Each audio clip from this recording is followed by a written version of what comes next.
Dadgummit.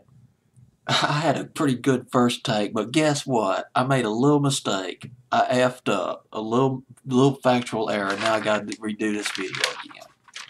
It happens. That's life. As happens. Alright, talking about the song at number 79. I'm outsourcing. I want to go back to Billboard's Hot 100 of November 3rd, 1973. I'm hoping I can cover 4 Lost 45s tonight from that Hot 100. 1973 was just a fantastic year. I don't know if I'd put it up there with 1966, 67, but it was a good year, 1973. You had everything from Helen Reddy to Jethro Tull, Led Zeppelin, all the way to Four Tops, and now we got the Ovations coming in at number 79, up 8 rather, from 87 the previous week. The Ovations redoing Sam Cooke's Having a Party by Sam Cooke. Came out back in 1962, the legendary Sam Cooke. First secular hit back in 1957 with Send Me. He was the lead singer of the Soul Stirrers back in the early to mid-50s. Gospel singer Sam Cooke. Sex symbol too, Sam Cooke, even when he was with that gospel group. But the Ovations, and Lewis Williams, the lead singer, he sounds just like Sam Cooke. You'd think that he just got a Ouija board right there in the studio, in the recording studio, and just channeled. Sam Cooke, can you hear me? Can you hear me? Let me channel your voice. Man, it sounds just like Sam Cooke, but I like the way he includes snippets of other R&B hits, like Soothe Me by Sam and Dave back in 67, 68. Was not a big pop hit. It was a big hit in England, but not a big pop hit here in the States.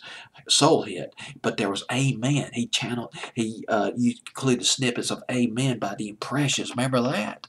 Back in 1964, the Impressions. Anyway, the Ovations, they started out in the early 60s. They were known as the Del Rios. One of the alumni of the Del Rios, William Bell, had that monster hit in 1977, Trying to Love Too. Stretching yourself pretty thin when you do that, but he had a big record with that, Trying to Love Too. And the Del Rios became the Ovations in 1964. There were 3 guys. It was Lewis Williams, Nathan Lewis, Elvin Lee Jones. Elvin Lee Jones, he left the group. He was replaced by William Young, got a deal with Gold Wax record label, came out with about 9 singles between 1965 to 1970. They had 1 or 2 big hits, but their biggest R&B hit came in 1965. It's Wonderful to Be in Love. And 1971, they got another break. They were discovered by a guy named Don Greer. Don Greer, he was head of production of a record label called Sounds of Memphis. He liked what he saw. He saw the Ovations. He gave them a standing ovation. He and he signed them to the record label. And he surrounded them with a crack rhythm section, crack session musicians, some of them from Muscle Shoals here in Alabama. Alabama's got talent. That's right.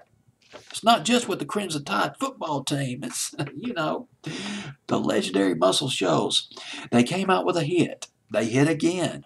They struck again on R&B, the Ovations did, called Touching Me. Went to number 19 in 1972, but the 2 singles that came after that bombed.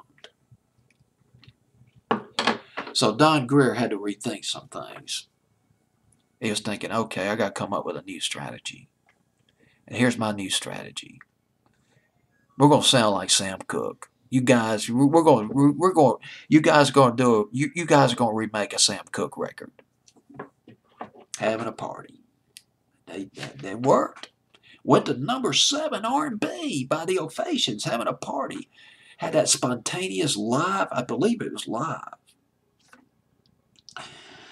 But on the pop charts didn't do as well. Went to number 56 on pop. Probably sounded a little too old. Maybe a little bit too nostalgic for Top 40 radio. But was on Billboard's Hot 100 for about 7 or 8 or 9 weeks back in the fall of 1973. The Ovations. Having a Party. Sam Cooke. Here we go.